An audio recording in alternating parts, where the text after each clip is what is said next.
Hi, I'm Colonel Ken Rizer, and welcome to Episode 2 of the Rizer Report, where we'll discuss K-12 funding and the state budget. The budget next year is incredibly tight. While the projected revenue of $7.3 billion seems like a lot of money, it's only $153 million more than what we spent this year. Take a look at this graph and you'll see what I mean. As you can see here, in our current year we appropriated $7.174 billion. Whatever we appropriate this year from the general fund automatically becomes the baseline for next year, which means it's built into next year's budget.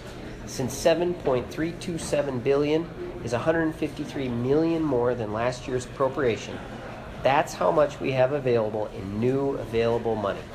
That's all we have for spending increases if we're going to spend less than we take in next year.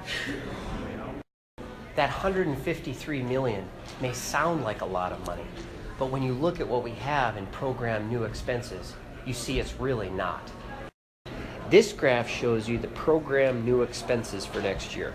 From Medicaid to property tax backfills to high-need schools, you can see we're going to have more than $200 million in new expenses.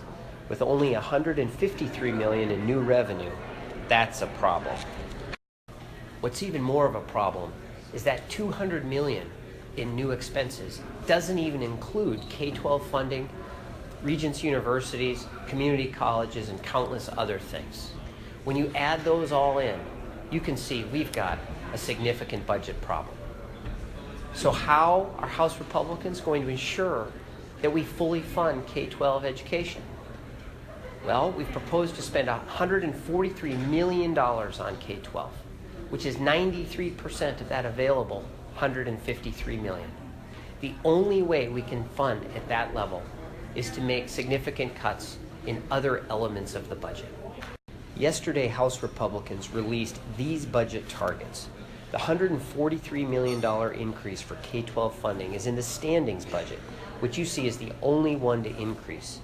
Every other general fund budget, from general education to health and human services to justice systems, is cut in order to afford these increases. Nobody likes cuts, but in order to increase K-12 funding and stay under $153 million in new revenue, they're necessary. This is Ken Rizer. Thanks for watching.